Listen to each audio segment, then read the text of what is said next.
Tulikuwa na mkutano kweli leo. Ningempata hapa, angejua leo ni siku yake ya mwisho duniani.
Good afternoon and happy Easter Sunday. Well, this is Lunchtime News and we have so much lined up for you this afternoon.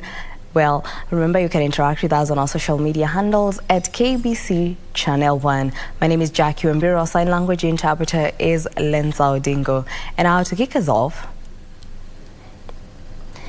President William Ruto is joining other Christians for a church service at the African Inland Church in Eldoret, Uasin Gishu County. The head of state, in the company of his family, is spending the Easter holiday in his rural home in Sugoi, Uasin Gishu County.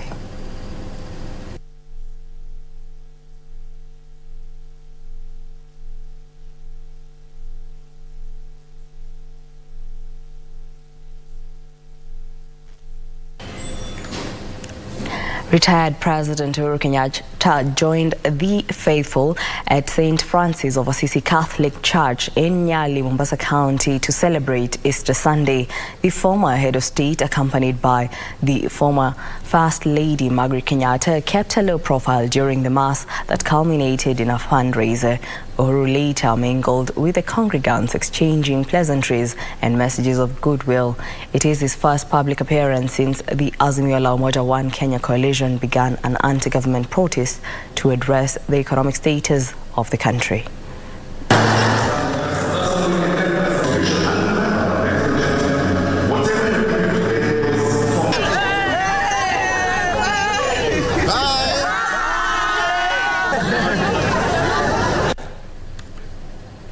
In other news, the government has dispatched a security team to Chuka, Meru County to investigate protests that erupted in the town on Saturday night over the murder of 2 people.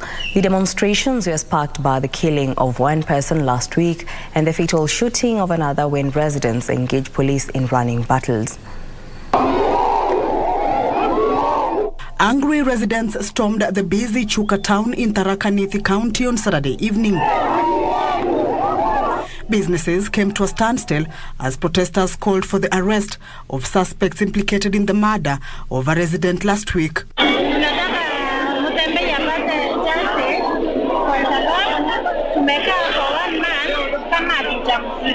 The irate demonstrators picked the body of the deceased from Chuka Hospital mortuary and dumped it at Chuka town, where they blocked several roads, including the Embu Meru Highway.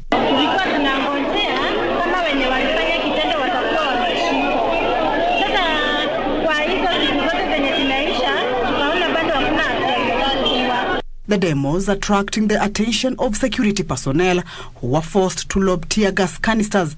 They also shot in the air to disperse the mob, and 1 person identified as a boda rider was fatally shot. Interior Cabinet Secretary Kithure Kindiki, through his Twitter handle, has assured residents of impartial investigations, appealing for calm. He further condoled with the families of the victims, warning that those found culpable of the crimes will face the law. Kamche Menza for Lunchtime News. National Olympic Committee of Kenya, second Vice President and President of Kenya Volleyball Federation, Waithaka Kioni, has died. Kioni passed on this morning in Nairobi after a short illness. In a press statement, NOC President Paul Tergat conveyed the sad news, saying the country has lost an ardent volleyball sports leader over the years. Kioni has also been serving as CAVB Vice President after defending the seat 2 years ago.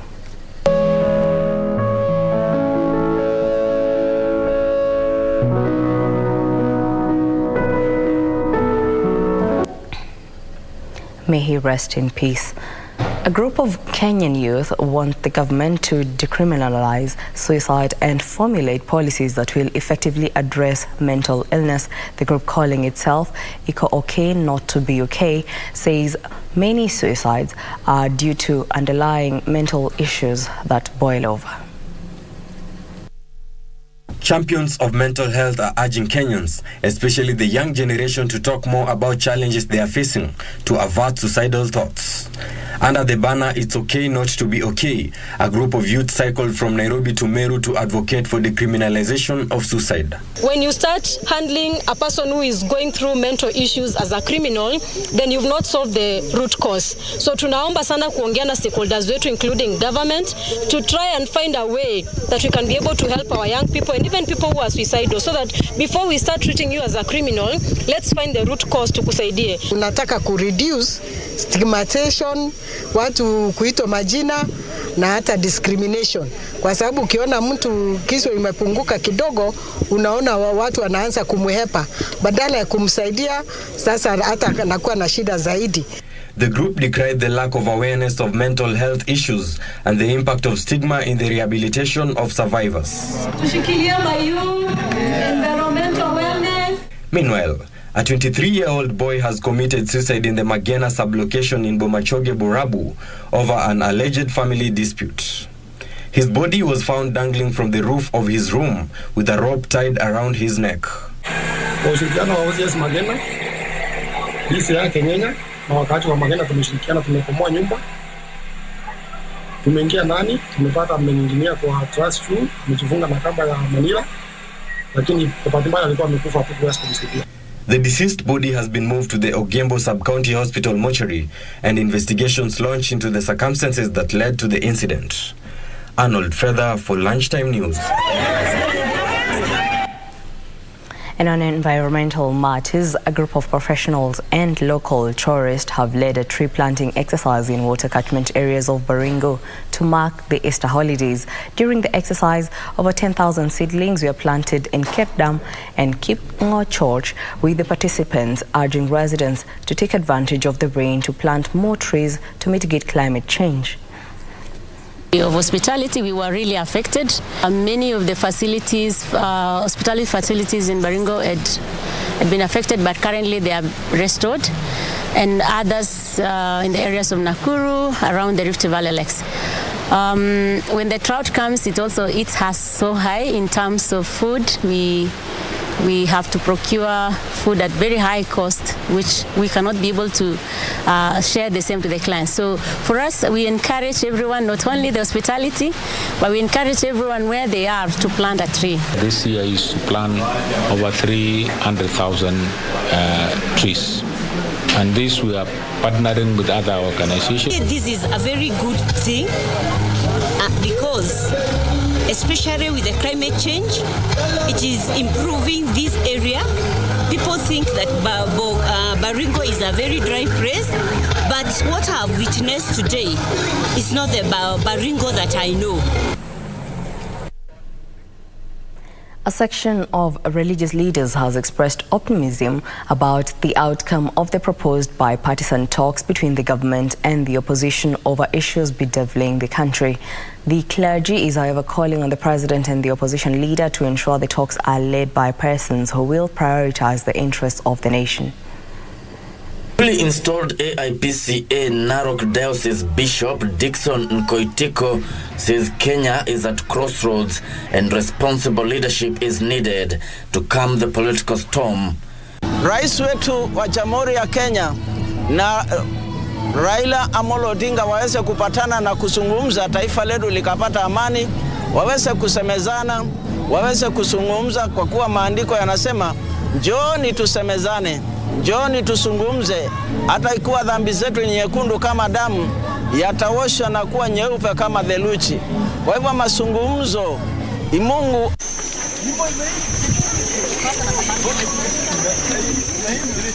Similar calls for peace were made at ACK St. Luke, Koisolik in Nandi by parish priest Tobias Abira, who called on both the government and the opposition to ensure the bipartisan talks are led by persons of integrity. Hii mazungumzo ambaye itaendelea katikati ya upinzani na government, tunaomba unyenyekevu sana. Watu wafunjike. Both sides. Tunaomba president na mzee Raila wakae chini, wasungumuse, na kila mtu wakizungumusa, mtu asijihesabu kwa bora zaidi kuliko mwingine. But a section of Nakuru residents under the auspices of Kenya internally displaced persons are warning against the weakening of opposition through the bipartisan talks. Na kwa sababu tayari serikali iliyoko mamlakani ya Kenya Kwanza ilichaguliwa 2022, kile ambacho kilichoko ni kukosolewa. Lakini kusema kuwa kuna mijadala inayohusiana na Kenya Kwanza na Kenya Kwanza pamoja na Azimio, hiyo ni kuua opposition ama kulemaza serikali iliyo mamlakani. I have always been ready to engage Kenyans. Early last week, President Ruto prevailed upon Odinga to halt weekly protests across the country and give dialogue a chance. Gishuk Washira, Lunchtime News. And now we cross over to Kisumu County, where the Kisumu Fish Fiesta comes to an end today. The 4-day event began Thursday, and it was meant to promote tourism activities in the Lakeside County. Kisumu Governor Professor Anyang' Nyong'o is the official guest, and its official launch was graced by Tourism Cabinet Secretary Penina Malonza. Now, let's link up with our reporter Wycliffe Okech for a detailed report. Wycliffe? Well, a very good afternoon to you and a happy Easter holiday, Jackie Wambiru, back in Nairobi. We are, of course, coming to you live from the Lakeside, the city of Kisumu. Specifically, this is Hippo Point, a public beach here in Kisumu city.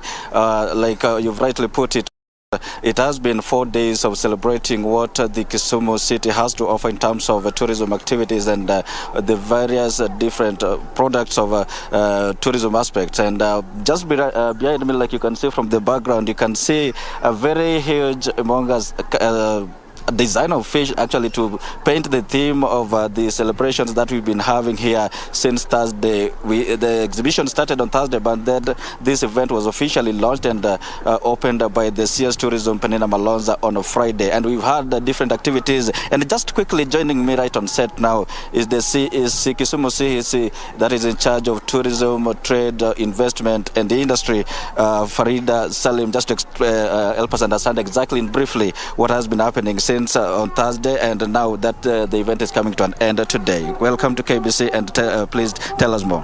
Okay, thank you very much.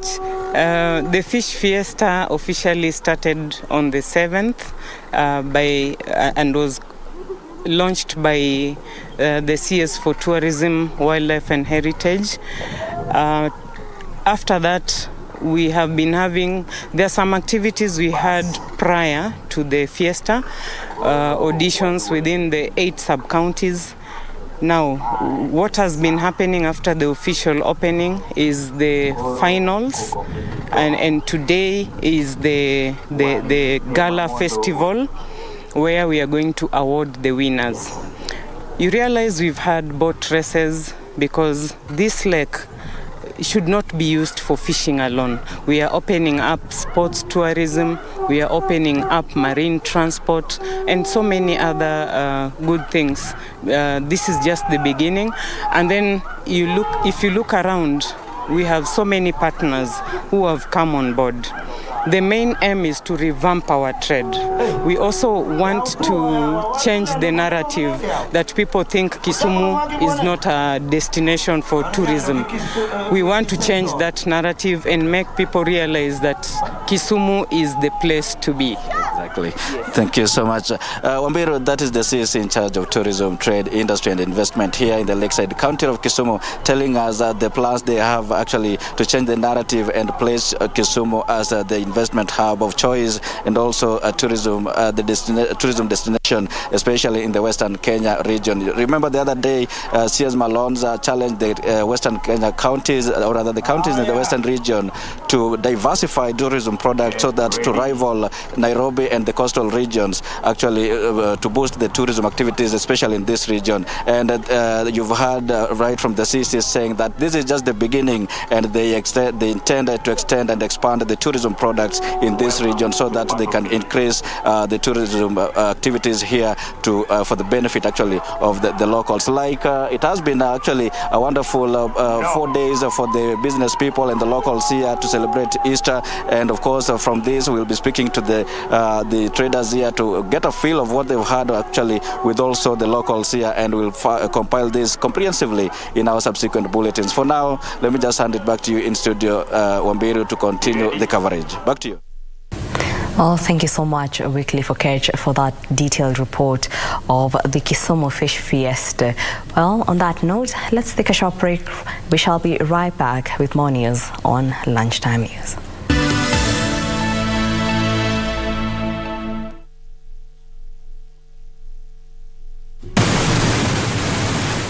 In Tana River County, a fresh river flows freely.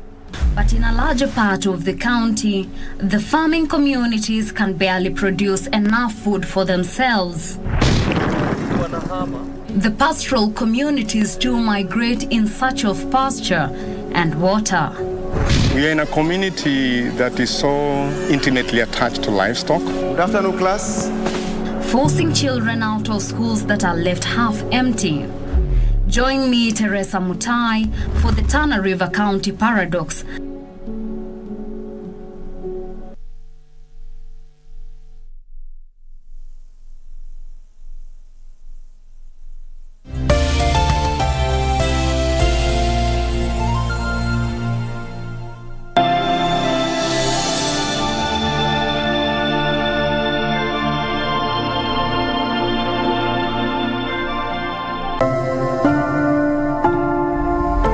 You long for? That you see me as I am. He's asked for you, Mary. You need to make many sons. I need to decide. Decide. I can't marry a friend. I'm not made for that life. The world will only change as we change. It is up to us. You love my son, don't you? Then you must prepare yourself. For what? To lose him.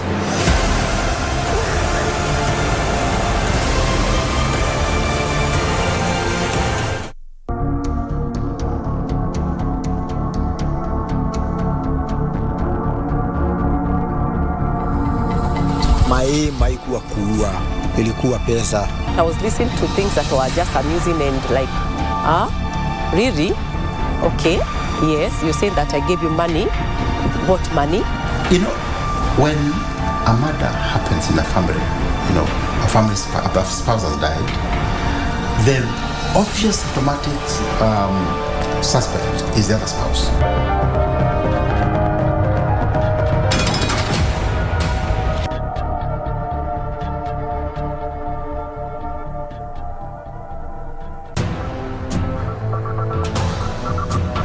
Cameras at your border crossing captured a person of interest.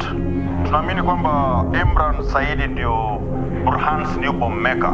Tulikuwa na Burhan's new bomb maker na tukamwachilia. Jamaa hakuna itilafu yoyote hapo chini, sawa? Tukishajua pale ameshikwa, tuta proceed with Operation Silent Night. Hii ni lele. Ngoma bado. Wahuen asosono.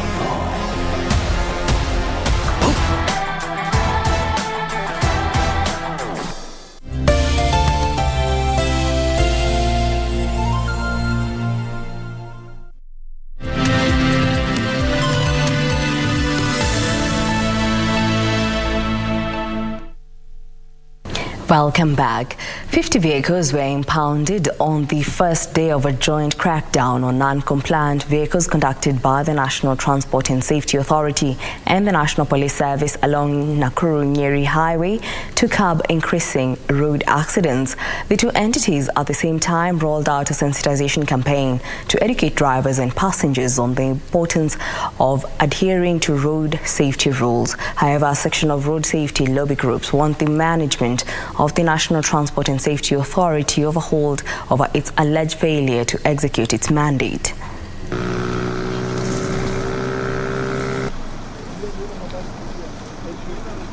Okay, this is a joint compliance operation between the National Police and also NTSA. And we just want to appeal to Kenyans also that road safety is a shared responsibility. And we expect everybody on this road to observe road safety. We also appeal to Kenyans at this, especially at this time during the Easter, and also it's a rainy season that they also drive carefully and also observe traffic regulations. Tunaomba hii operation iendelee juu inatusaidia sisi hata madriver na abiria wale tunabeba. These big vehicles, any accident happening, we are talking of failure of brakes, failure of steering, failure of this. Why? Because they are not going for inspection. As the country continues to grapple with the high cost of fuel, hence the high cost of living, two players in the energy sector have teamed up to ease the burden of Kenyans. EcoSave Technologies and Dalhane Fuel Treatment Company have launched a product that treats fuel to full compaction, hence making it last longer. The product has been tested before, released into the market, and found to be not only cost efficient but also environmental friendly. Max fuel additive is not a replacement for fuel. You still be fueling your 40 liters of, if that's what you use on a daily basis or for whatever amount you are using. But every time you fuel, you add a few drops of this product in the tank, and this actually helps in the combustion of the vehicle, or of the fuel in the vehicle. It does not change your engine operation.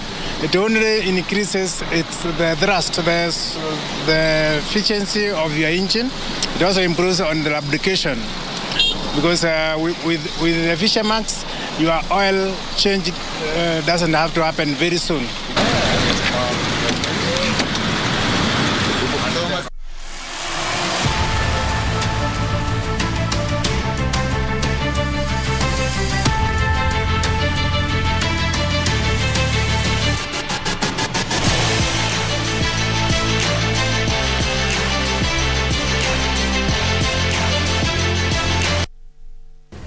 Boxing Federation of Kenya has picked 21 pugilists, 13 men and 8 women ahead of the Africa Zone 3 Boxing Championship slated for 18th to 22nd April in Dar es Salaam, Tanzania.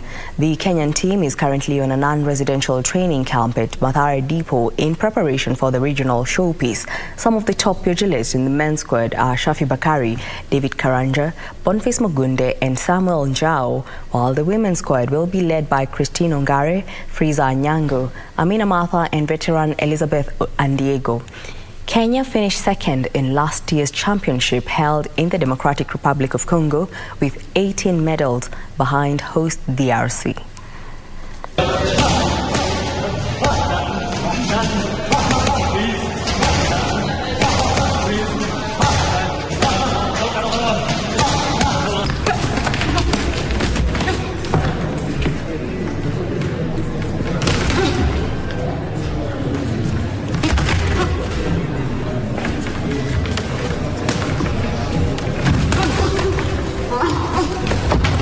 Timu imekuwa ikiendelea vizuri na mazoezi. Imekuwa baada ya timu ya kinadada kutoka kule India, tumekuja na tukaanza mazoezi moja kwa moja, tuko pamoja na timu ya wanaume ambao pia watakuwa wanatumia mashindano haya kama maandalizi ya ubingwa wa dunia wa mchezo wa upande wa kina wanaume ambao utaanza tarehe 1 mwezi wa 5. Nishapata challenges mob kwa zone 3 So na work more extra hard na believe still ndoto yangu hata bado kama nitapata gold in Africa bado nitakuwa sijatimiza ndoto yangu. Juu ndoto yangu ni wa foreign wachana na Africa. Tunaendelea na preparation yetu which is okay na tunashukuru God. It's not si rahisi.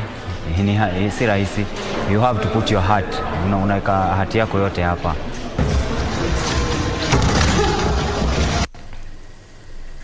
Erling Haaland scored twice, including a superb bicycle kick, as Manchester City reduced the gap to Premier League leaders Arsenal to 5 points with a comfortable 4-1 victory at relegation threatened Southampton. Haaland, absent from City's previous league win over Liverpool with a groin injury, displayed his athleticism to meet Jack Grealish's cross for City's third and take his remarkable league tally this season to 30 goals in 27 games. Erling Haaland scored his 44th goal in all competitions for... But still they've got it, City. De Bruyne lifts it to the back post. There's Haaland. He hasn't had many touches or half, but the perfect